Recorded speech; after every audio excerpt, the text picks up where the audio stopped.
Selamat pagi, salam sejahtera. Terima kasih kerana bersama dengan saya di Nazilin Unity Channel. Pagi ini, satu kejutan besar, pendedahan besar daripada channel saya, yaitu tentang adakah Anwar akan menjadi Presiden UMNO? Pasti ini menarik perhatian Anda sebagai pemerhati politik dan pengikut kepada perkembangan politik Malaysia. Anda mungkin tidak pernah terfikir apa yang akan saya lontarkan, apa yang akan saya ulaskan pada pagi ini, yaitu adakah Anwar ataupun Anwar Ibrahim akan jadi Presiden UMNO? Tunggu dulu. Kalau Anda fikir mustahil, kalau Anda fikir tak mungkinlah Anwar Ibrahim boleh jadi Perdana Menteri, itu dulu. Ada orang kata Anwar Ibrahim sampai mati pun dia tidak akan jadi Perdana Menteri. Tapi hari ini terbukti dia sudah jadi Perdana Menteri. Ada orang kata tak mungkinlah Anwar Ibrahim akan bersahabat semula dengan UMNO. Hari ini dia sudah bersahabat semula dengan UMNO. Dan hari ini, jangan Anda fikir terus Anwar Ibrahim tidak mungkin akan jadi Presiden UMNO. Bagaimana itu terjadi? Ikuti terus ulasan ini. Baik atau buruknya Anwar Ibrahim jadi Presiden UMNO, ikuti dulu ulasan ini supaya Anda dapat menilainya. Jangan terus menilai tanpa mendengar sampai akhir. Tapi untuk itu, siapa yang belum tekan butang subscribe, tekan butang subscribe untuk mendapatkan isu-isu terkini daripada channel saya dan membantu mengembangkan channel ini. Baiklah. Anwar Ibrahim, Presiden UMNO, itu persoalan besar pada pagi ini. Susulan Anwar Ibrahim akhirnya dengan penuh bergaya menjejakkan kaki ke bangunan UMNO buat pertama kali setelah 25 tahun dipecat serta dihalau daripada parti itu. Ramai yang bertanya, malah mula membuat spekulasi apa bakal terjadi selepas ini. Anda pasti mengikuti, Anda pasti tahu Anwar Ibrahim telah 25 tahun menderita, ditolak oleh UMNO, dipecat oleh UMNO dan tidak keterlaluan kata dihalau oleh UMNO. Tetapi beberapa hari yang lepas Anwar Ibrahim telah pun menjejakkan kaki semula ke bangunan UMNO. Jadi maka itu ramai yang bertanya, apa yang akan terjadi selepas ini? Rata-rata tidak percaya kedatangan Anwar Ibrahim itu ke bangunan UMNO baru-baru ini semata-mata untuk mempengerusikan mesyuarat pertama Sekretariat Kerajaan Perpaduan. Tetapi mereka merasakan ada maksud lebih daripada itu. Wah, apa maksudnya? Tolong tinggalkan komen Anda. Adakah Anda adalah salah seorang daripada netizen rakyat Malaysia, pemerhati politik Malaysia yang turut merasakan bahawa kehadiran Anwar Ibrahim ke bangunan UMNO itu bukan sekadar mempengerusikan mesyuarat tersebut, tetapi ada maksud yang lebih daripada itu. Spekulasi yang berlegar bahkan sampai ke peringkat ada yang bertanya, apakah Anwar akan kembali ke pangkuan UMNO dan bakal menjadi presiden parti itu? Wow, ini hebat. Menelusuri perjalanan politik Anwar selama ini, harus diakui beliau memang seorang yang tidak pernah diam daripada berstrategi. Ketika dalam penjara pun, beliau merancang pelbagai strategi. Ini kan pula telah duduk sebagai Perdana Menteri. Secara umumnya, selain untuk mempengerusikan mesyuarat Sekretariat Kerajaan Perpaduan, setujunya Anwar dengan mesyuarat itu diadakan di bangunan UMNO. Bukanlah secara kebetulan atau disebabkan tiada pilihan premis yang lain. Tentu sekali banyak premis yang boleh dibuat mesyuarat ini. Banyak tempat yang boleh dianjurkan mesyuarat ini.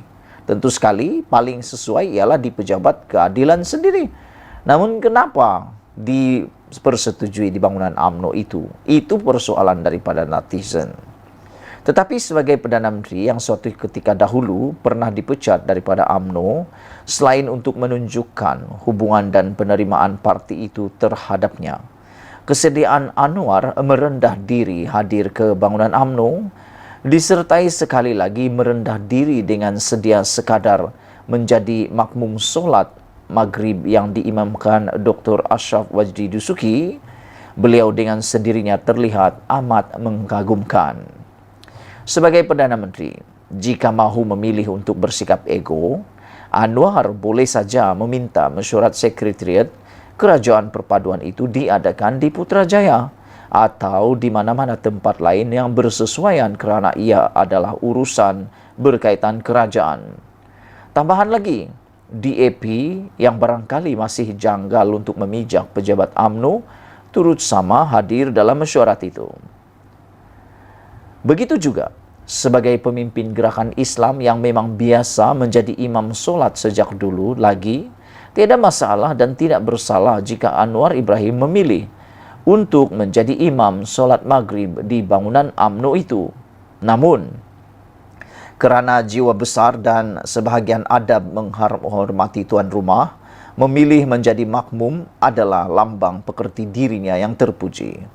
Apapun kunjungan Anwar ke bangunan UMNO buat pertama kali, ini disertai ramai ahli UMNO sendiri teruja dan mengambil kesempatan bergambar dengannya. Spekulasi mengenai kehadiran beliau itu dan hubungan PKR dengan UMNO terus menjadi bualan di sana-sini sampailah sekarang.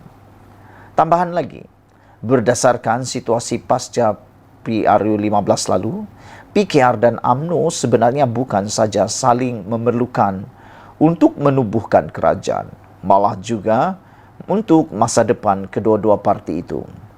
Berdasarkan keputusan PRU lalu, PKR dan Anwar dilihat amat memerlukan UMNO untuk menjamin Presiden PKR itu kekal lebih lama sebagai Perdana Menteri, manakala UMNO pula memerlukan PKR dan PH untuk berkongsi sokongan bukan Melayu dan agar terus berada dalam kerajaan, di sebalik sokongan Melayu semakin merosot yang diterimanya.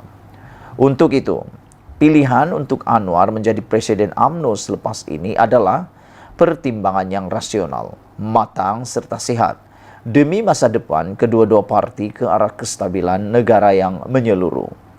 Pun begitu, untuk menjadi Presiden UMNO, Anwar mestilah terlebih dahulu kena membawa PKR bergabung dengan UMNO sebagai sebuah parti yang lebih besar. Oleh kerana PKR sebuah parti berbilang kaum dan UMNO berteraskan Melayu, penggabungan kedua-dua parti itu memerlukan UMNO dijenamakan daripada United Nation Organization kepada United Malaysian National Organization. Walaupun UMNO berteraskan Melayu, tetapi menukarnya kepada pelbagai kaum tidak sepatutnya menjadi masalah kerana selepas penggabungan dengan PKR itu, masih meletakkan pemimpin Melayu sebagai dominan dan peneraja utama dalam kepimpinannya. Ia tiada beza seperti mana UMNO sejak sekian lama telah memasarkan BN yang pelbagai kaum kepada pengundi pada PRU yang melambangkan ia adalah parti yang tidak lari daripada jiwa Malaysia yang berbagai kaum serta agama. Mustahaknya, bunyi dan sebutannya tetap UMNO. Malah dengan 3 kaum utama berada dalam sebuah parti bernama UMNO yang diberi jenama baru itu, lebih melambangkan keikhlasan sejati dalam merukunkan hubungan kaum di negara ini berbanding amalan dalam VN selama ini. Yang penting apabila PKR dan UMNO bergabung dengan Anwar sebagai Presiden dan Zahid Hamidi sebagai Timbalan Presiden, parti itu bukan saja bertambah besar dan kukuh untuk mendepani cabaran masa depan, bahkan kembali menerajui kerajaan bersekali dengan jawatan Perdana Menteri dan Timbalan Perdana Menteri secara sendirinya juga menjadi milik parti itu sebagaimana tradisinya sejak merdeka lagi. Tidakkah itu suatu kebanggaan buat UMNO?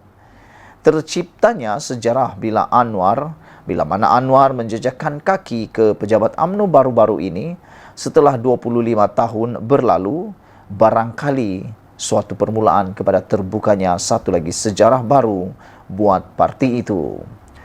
Dipetik daripada sabudinhusin.com, diubah suai oleh Nazilin Unity.